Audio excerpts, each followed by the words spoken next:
Uh, First of all, thanks, welcome everyone, and thanks very much for taking 45 minutes from your busy schedule to join us for this briefest of briefings.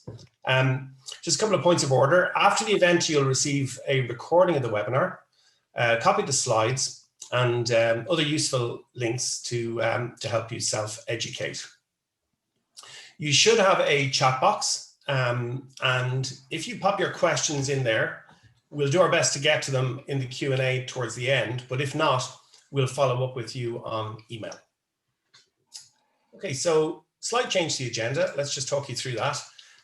Firstly, I'm going to open up and talk about Atlassian's recent end-of-life announcement, and I'll also introduce Atlassian's cloud-first strategy and value proposition. So I'm Brendan O'Reilly from Dacia DevOps. We're an Atlassian Gold partner, and I'm joined this morning by Chris Dunn, an Atlassian certified expert who will dig into the technicalities of migrating.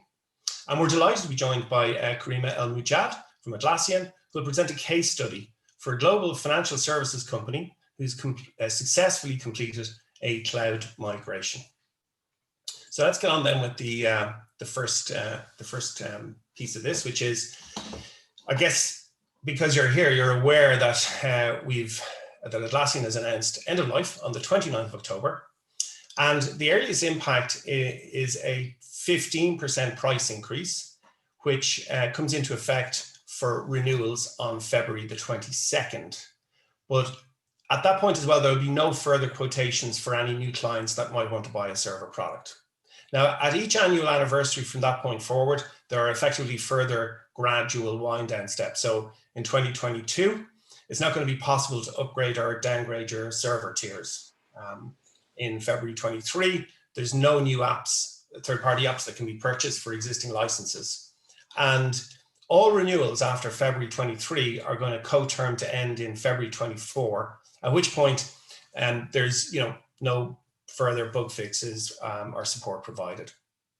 Working as a partner with Atlassian in recent years, for me, this has been well flagged since they've introduced cloud products.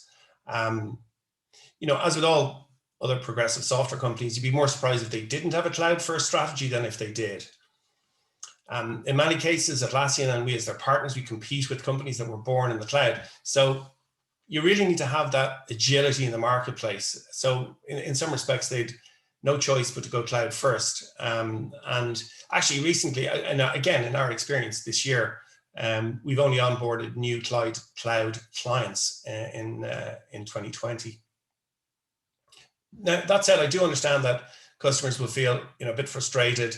However, there are upsides to cloud. So let's take a little bit of a quick step through these. If I just step away for a moment from Atlassian's infrastructure and talk about our own clients, be it COTS or in-house applications that they've developed, all of our clients now have a cloud migration strategy. So they're going that way. And why? Because they want to take advantage of major cloud providers. In the case of Atlassian, that's AWS. And in the case of Jira, basically customers for any Atlassian product, not just Jira, want to leverage Atlassian's security, privacy, and compliance standards. So in doing that, there are three major benefits to touch on. The first is better productivity. So it's easier to get up and running quicker. Your time is freed up. Internal resources are not doing routine tasks such as installs, upgrades, backups. So this time can now be spent on more productive tasks like tuning workflows or planning how to take advantage of new features that will be coming down the track. That's an important new advantage, that these features potentially provide new functionality in a gradual way that can fit with how you want to optimize your team performances. The second major benefit is that you have a fully developed infrastructure with an always on sort of globally available system. So you do that without having to build it. So your total cost of ownership is cut. There's no further effort to specify, purchase, install, and maintain infrastructure. That just goes away. Just on the last point, I wanted to offer a personal comment. Recently, I've worked with a demanding global financial services client who put the Atlassian license, cloud license, reliability, security, and data protection standards under a microscope. There were over 130 questions across those topics, And this client had clearly onboarded other SaaS providers, software as a service providers. So it was a mature assessment. And I've done this within the last 6 weeks. Now, Atlassian came up with all the answers, and they did so promptly because they have a dedicated team that does nothing else but address these issues. And in the course of that exercise, I could clearly see that Atlassian is trusted and independently verified.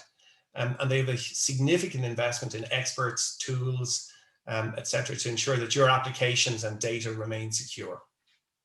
So I guess that's the value of cloud. Just to take that forward another moment or two, and let's look at some of the implications, because with improvement comes change. So you need to understand that it's not just a new deployment option. This is actually a whole new ecosystem.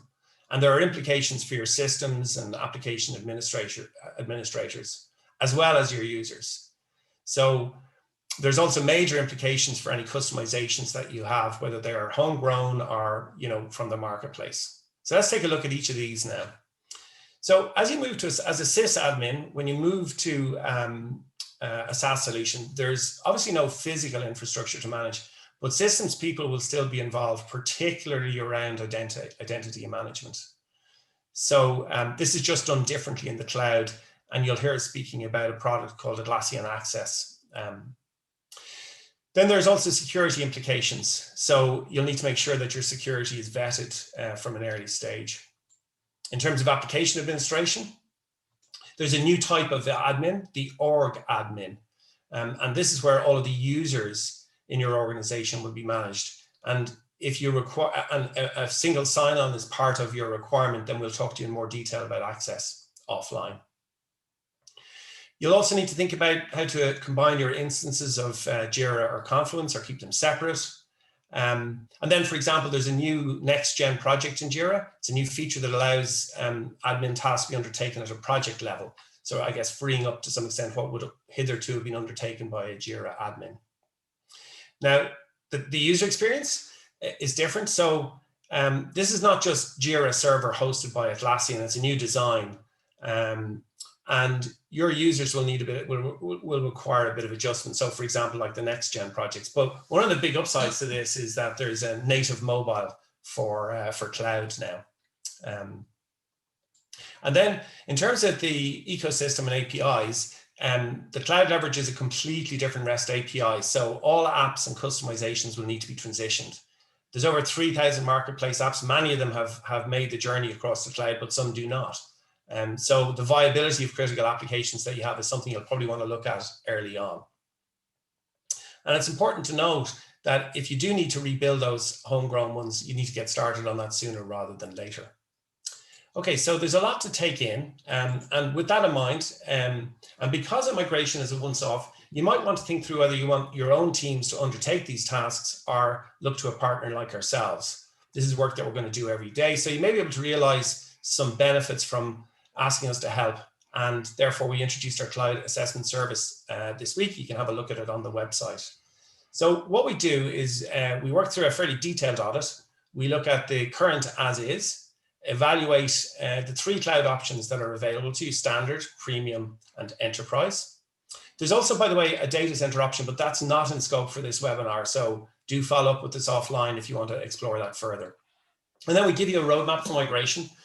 We identify the optimal path, technical and security risks, look at the financial implications, and within a 3-day period, assuming your stakeholder availability, we'll deliver a documented plan which you can work forward with. So with that, I'm going to hand over to our next speaker. So let me just stop the share here for a minute. And then I'm going to make you the host. And you should be able to pick up on it from there, Chris. Can you see that? I can indeed, yeah. Thank you. Thanks.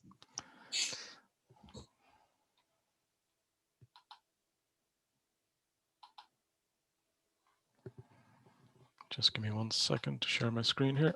Yeah.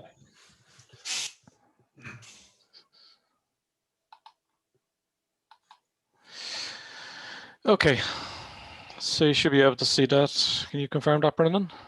Indeed, yeah. Yeah, okay, great.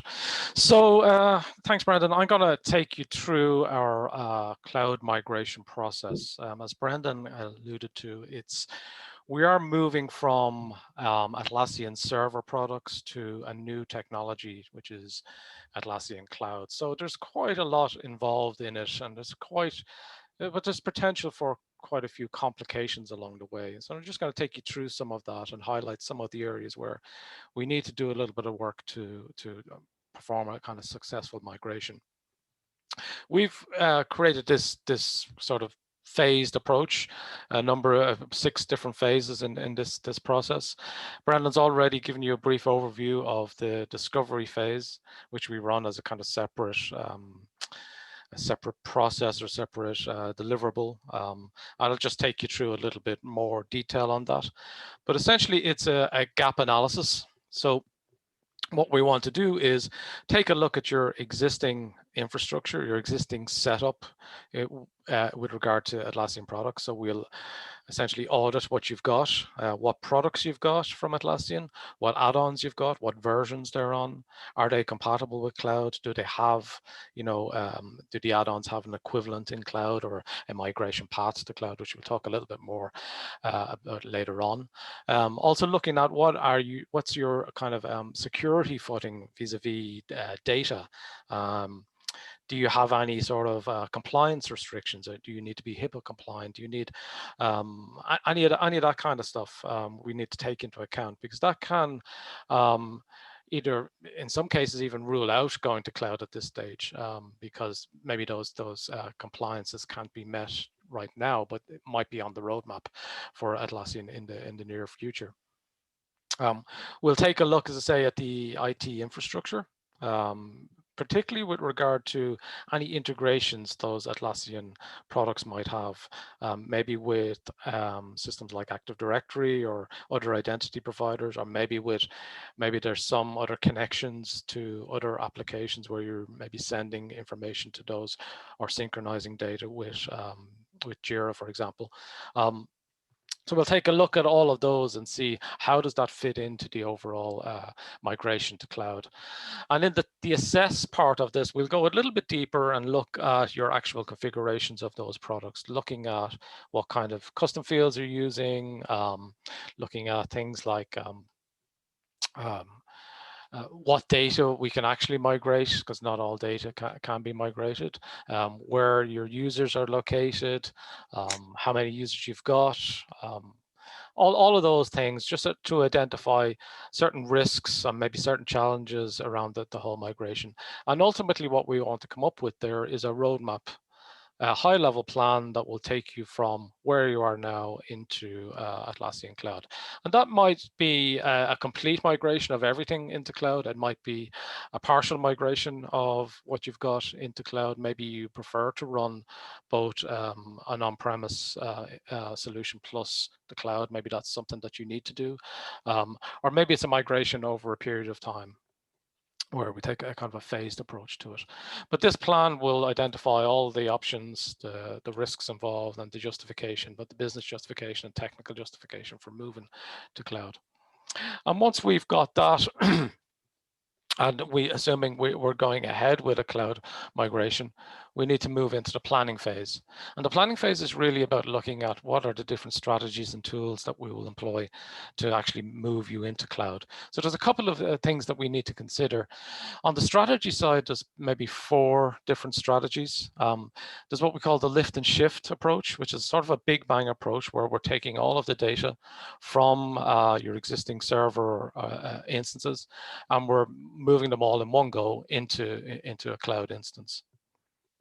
It's a really kind of a big bang approach. It's perhaps for the more complicated sites or the more complicated setups where maybe you've got multiple instances of server, maybe a lot of add-ons, a lot of customizations. That may not be the best approach, maybe a higher risk approach. So the optimize and shift approach is another variation on that, where what we do initially is optimize what you've got in server. Maybe that's multiple instances of Jira Server or Confluence that need to be consolidated. Maybe it's upgrades that need to be performed on those instances.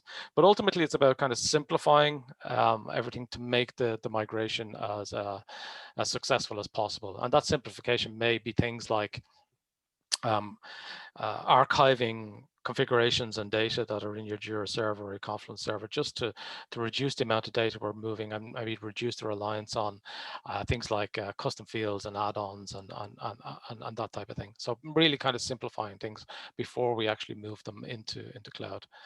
The third approach is the phased approach, and arguably that's probably the preferred approach, maybe the lowest risk approach, where we're actually migrating subsets of your server data over into cloud. So we might do this on a team by team basis or a project by project basis, and move the information across and the users across.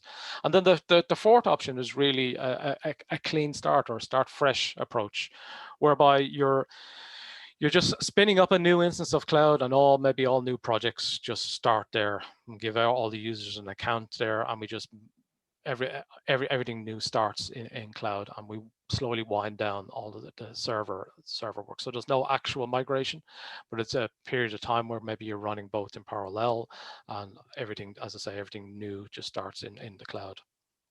There's a number of tools then, a number of techniques, I guess, that we need to employ to actually perform these migrations.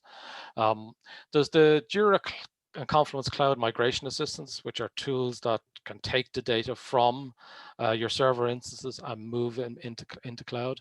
And these are tools that perform on a kind of incremental approach. So we can move some data, say, for example, with the Jira Cloud Migration Assistant, maybe we select a number of projects and move them into a cloud instance. And then later on, we can take some more projects and move those. So it's gradually adding to your cloud instance. And that can be run over and over again. Now, those assistants at the moment don't migrate all the data. In fact, none of the approaches here will migrate or guarantee to migrate all of the add-on data. That needs to be handled a little bit separately. We'll talk about that in a moment. The site import is another option. And the site import is a little bit like the Big Bang approach we talked about earlier on.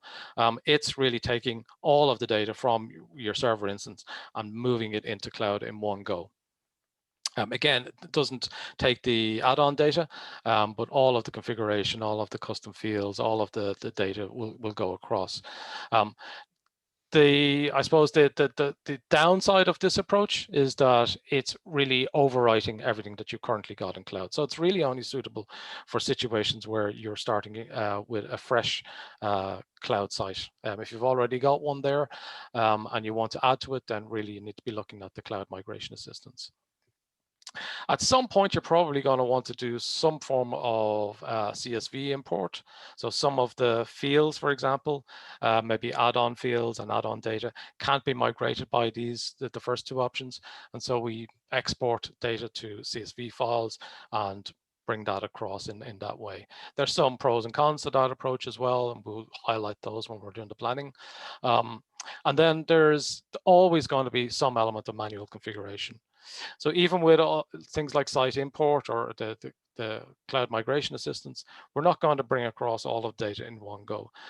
Some of that configuration is not going to come across. For example, your global permissions usually need to be reconfigured in the cloud site. So there's always going to be some element of manual configuration, and the amount of manual configuration is really going to depend on the complexity of your current instances and how you want to set things up in your cloud site.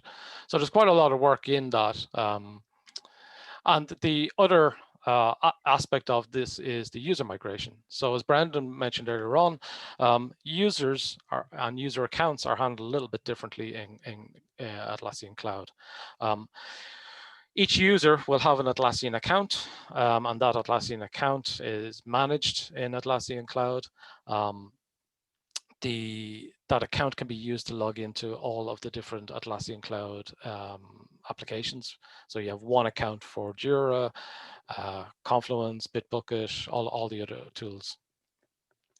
Now, if you want additional integrations with things like third-party identity providers, or an integration with your on-premise Active Directory or something like Okta, or you want to kind of delegate authentication to one of those services and maybe perform user provisioning, you need to look at another tool from Atlassian called Atlassian Access, which provides all of that integration technology. And so that's something that we would identify at this stage in the process. What do you need? Well, we probably would have identified it a little bit earlier, but at this stage in the process, we'll be looking at how we're going to actually incorporate that into the plan and how we're going to migrate the users. And the final part of this really is Atlassian support. And Atlassian have a dedicated team that are responsible for cloud migrations. And at this stage, we would engage with that team. And we work closely with that team to perform these migrations. The team, obviously, one of the differences with the cloud is that we don't have full access, and you won't have full access to, so root level access, for example, to the servers, or even access to the database. So there's no way that we can run all of the commands and access all of the data, or do any kind of low level work. But Atlassian support can do some of that, and they can provide fixes to different problems. They can perform things like helping us upload large amounts of data, or maybe fixing links after a cloud migration, all that type of. So it's really important that we engage with them very early and work closely with them, let them know what we're planning to do, seek out their advice. And so that's what we'll be doing at this point. When we move on to the next stage, once we have our plans ready, we're really talking about preparing from a technology perspective and also from a user perspective, preparing everybody for what's to come.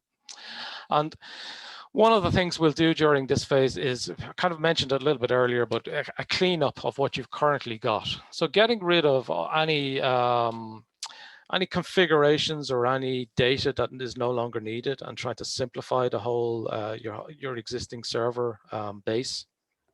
And this might mean consolidating a number of server instances. It might mean upgrading some server instances. It might mean deleting or archiving custom fields, all of that kind of thing. But generally, just to try and simplify things to make it much easier to migrate to cloud. And then we need to look at the data migration pathways. As I mentioned earlier on, there's the tools that are provided don't migrate everything. In particular, we need to pay attention to any add-ons that you're using.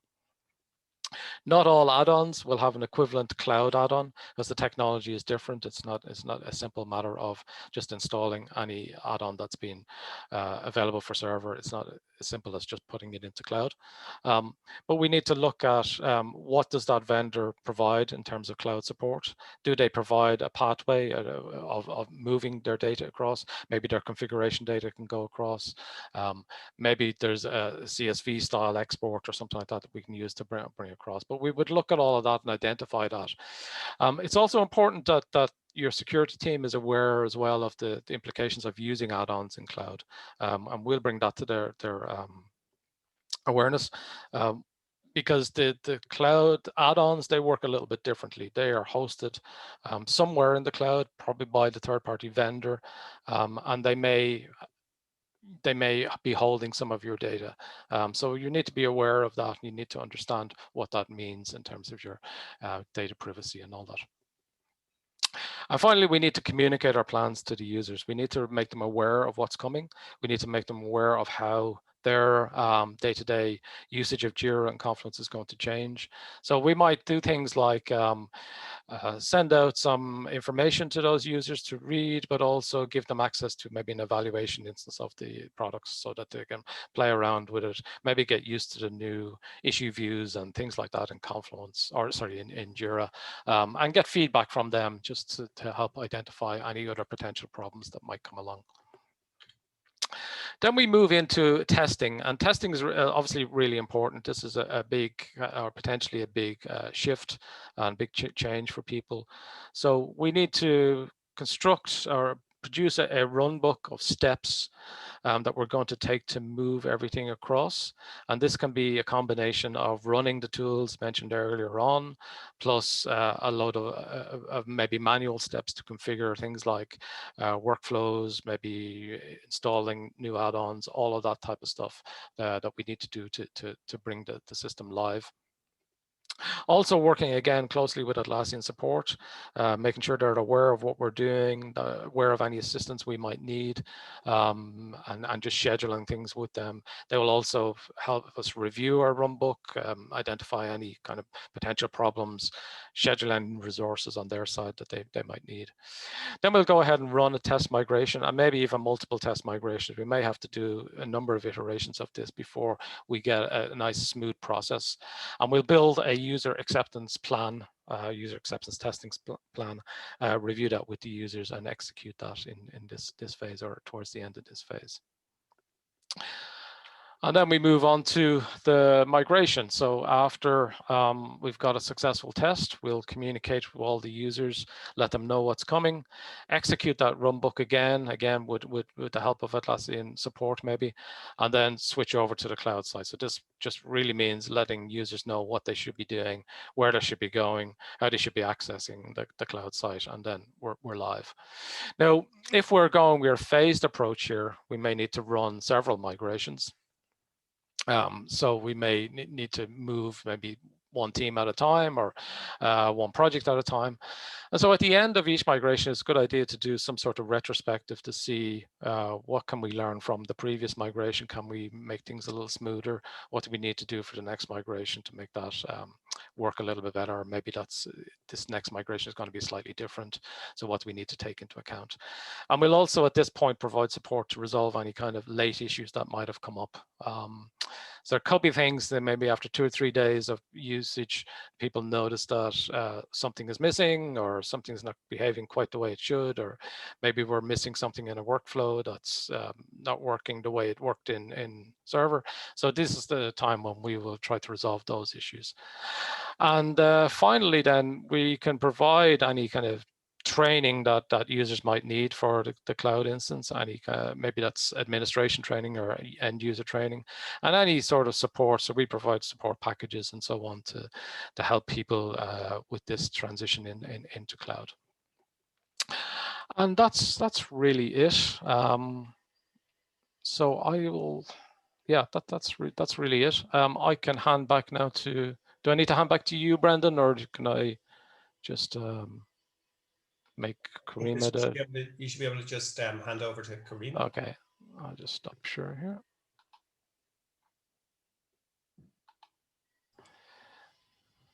Okay, Karima, I think you may be able to share now.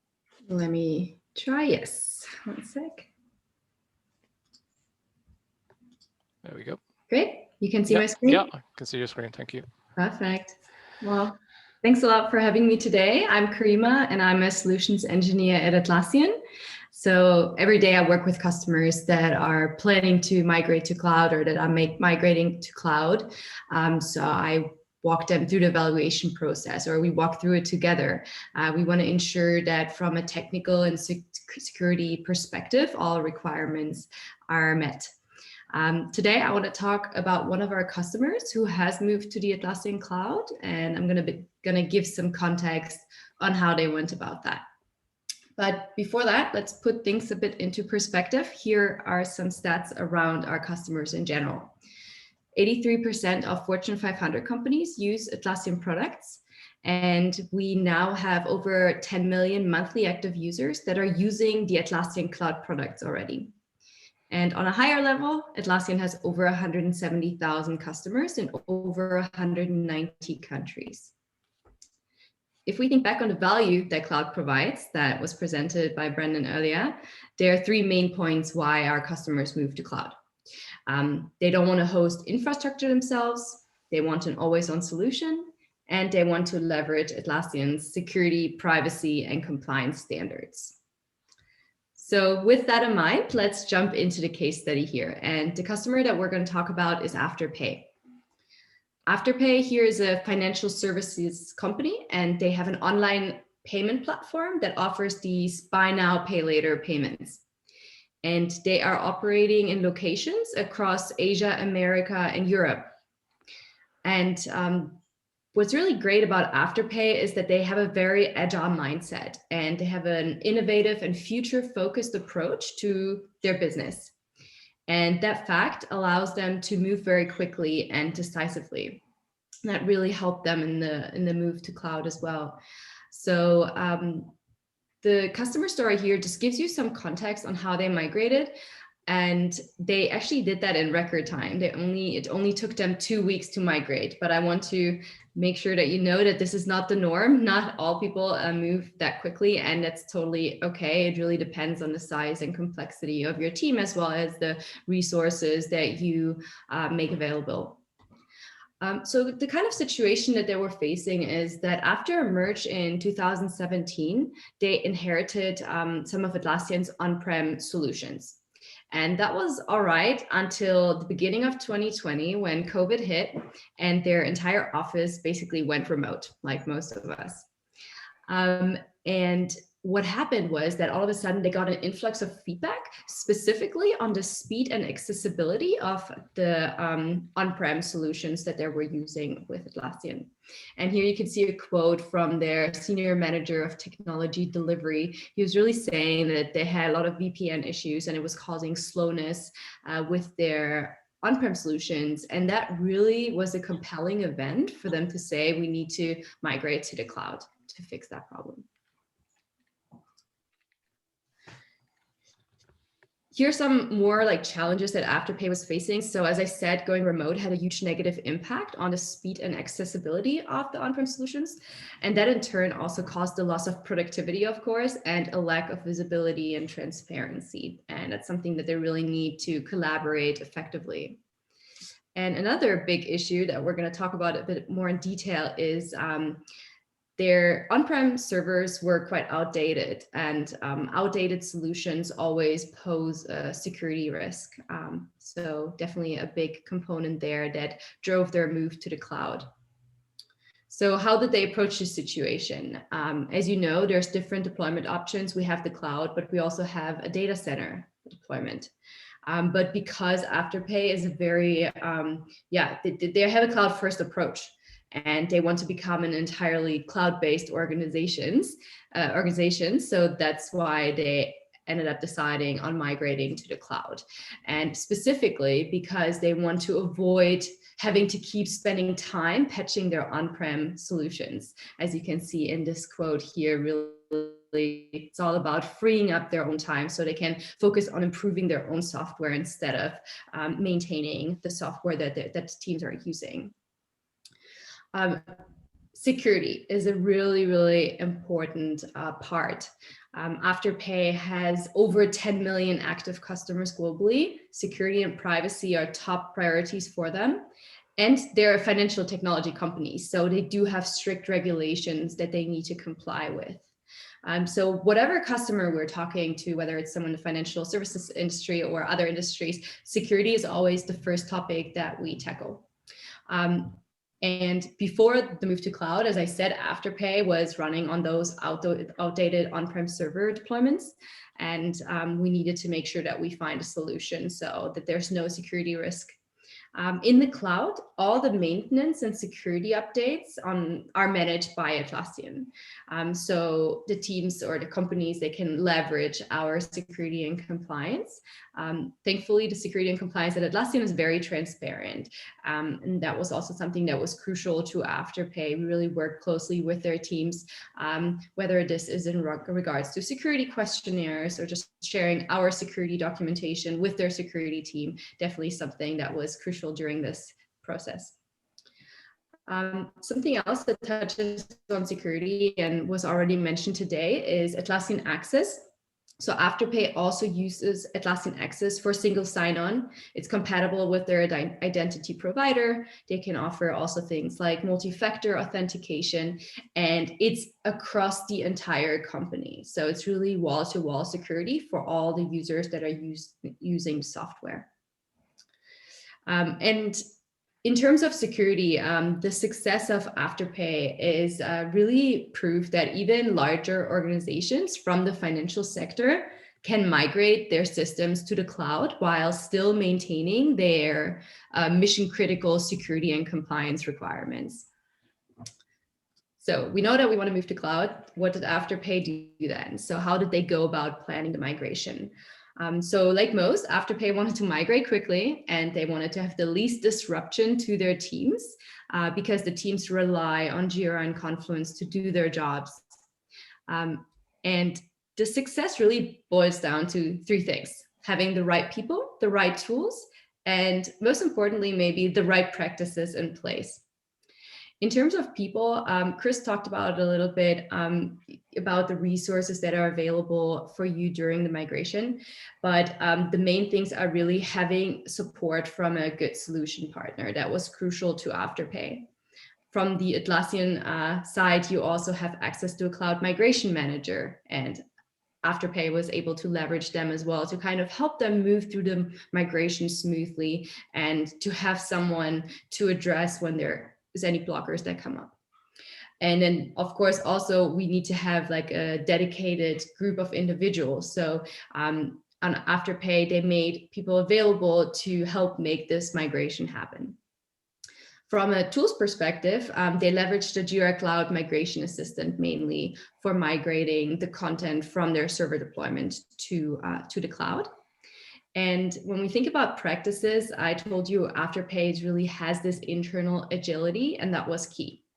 With their partner, they came up with a program, an aftercare program. They called it Hypercare.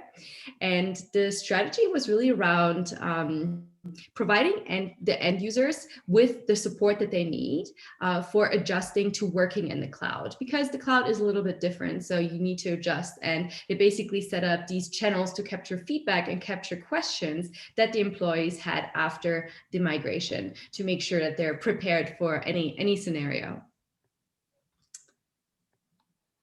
Now that they moved to the Atlassian cloud, they have all their tools in the cloud, like Jira, Confluence, Jira Service Management, Ops Genie, and of course, they're using Atlassian Access for that security component. And the team really has this effortless cross-functional collaboration now. They have quick and easy access to information. Their teams also reported that now the cloud is running much smoother than what it was with the VPN. The team also has the peace of mind in meeting security and compliance requirements. Before their migration, there was like 10 to 15 people every day complaining about the speed of the on-prem versions. And now that number actually went down to 0. So they created this great program for capturing questions and feedback. But the great thing is there wasn't actually much feedback or much questions that came through just because it was running so smoothly. So they really say, one of the quote was that the pure speed has been a lifesaver and no more dependence on VPN has been amazing. So if we think about why they were so successful, they really stress the importance of having a good partner and also having a plan. And Chris really outlined everything that can be done during the planning phase of the migration. Things that are really important are, for example, the app discovery and cleaning up and consolidating your environments up front. And these are really the main points that drove their success. If you want to read more customer stories about cloud migration, you can do that on our website. Here are some links. I'm sure we're going to share out these slides for you so you can have a look at how other customers experience the migration or experience working with the cloud. And to have another last stat here, we did a report this year, and 90% of users that we surveyed, they recommend the Atlassian cloud. And if we look at new customers that start with Atlassian products, 90% of them start with the cloud. So very few still go for on-prem deployments. And the last point that I want to make, and it's a very important one, it's to understand that the migration to cloud is a journey. It does not happen overnight. So it's very normal for people to run on hybrid environments. So 1 in 5 of the customers that we surveyed, they currently have a hybrid cloud and on-premise deployment until they can move fully to the cloud. All right. That's it from my side. I think now we have a few more minutes for a Q&A. Yeah, yes, Karima, we do. And actually, we do have a few questions and answers. So if you make me the host, I'll share the questions that have come in.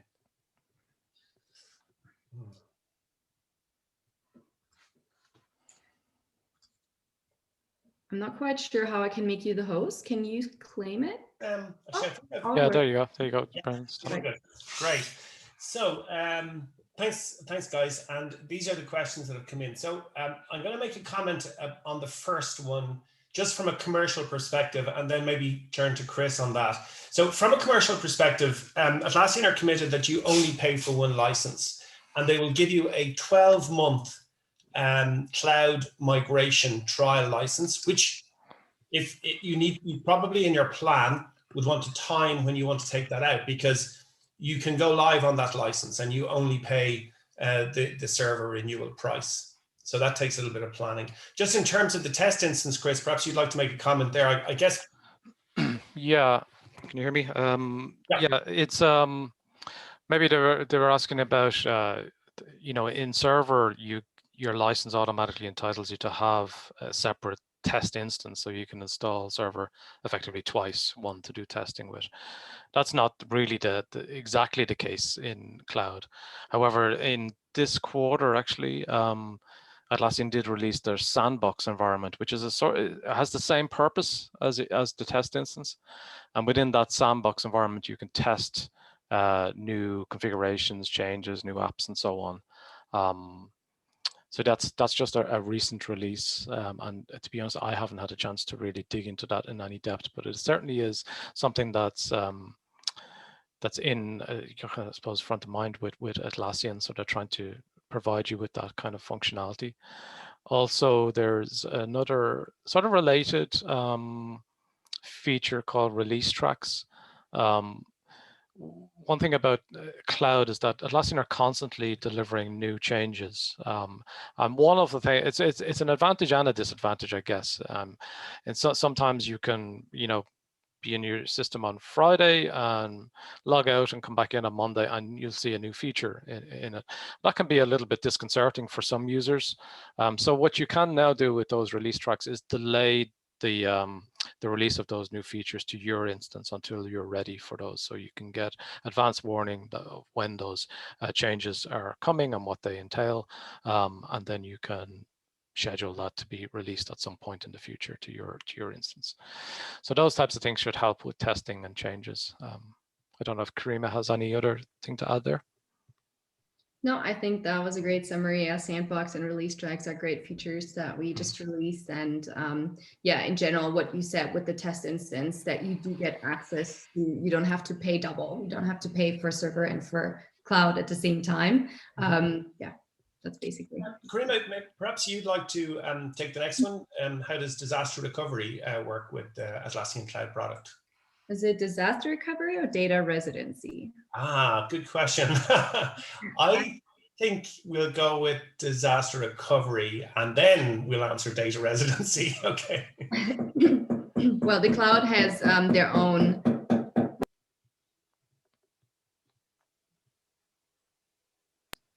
Apologies, there was some banging here. The cloud has built-in methods for disaster recovery. That's how the data is stored to make sure that there's always a backup. In terms of data residency, we do have options to decide where the data is going to reside. Currently, that's only available on the enterprise plan, but I know that the teams are already looking into making it available for other plans as well. In that case, you can decide whether your data will be in Europe or in the US. Great. I'll take the last one. So the support options from Atlassian, are they the same? They're branded differently in some instances. So let me explain. Standard cloud is forum support, ticket-based. You can log your calls that way, and there's lots of content to ruffle through. Premium includes what used to be called priority support. So that's your the voice at the end of the phone. And then enterprise comes with what used to be called the technical account manager. I can't quite recall what the new jargon is, but there's a new label for it. But basically a dedicated Atlassian whose sole purpose is to make sure that you're exploiting and getting the best advantage from the Atlassian features. Karima, would you like to offer a comment there, or have I covered it? That was great. I also just put a link in the chat with more information on our support offerings, especially also how they relate to our cloud deployment versus the server and data center deployment. So for anyone who's interested, feel free to visit that link as well.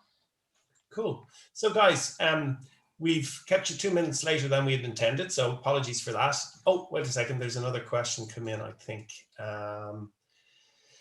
Okay, so this is a question for the panelists, right? So let's say I have a license for 5 more months and we decide to renew our server for 1 more year. What about my cloud free trial license time? Yeah, you decide. So you've control, Ahmed, as to when you want to start that free trial license. And the principle is that you only pay one license. You're never paying for the 2. Okay, so we've come to the end. I'd like to thank our panelists, Chris and Karima. Thanks, great job, well done. And as promised, we'll send you the slides, a recording of the webinar, and useful links such as the one that Karima has just put in there. And with that, I'll bid you all a farewell, happy Christmas, and let's get talking in the new year about cloud migration. Thanks. Thanks, guys. Bye-bye. Thanks a lot. Bye.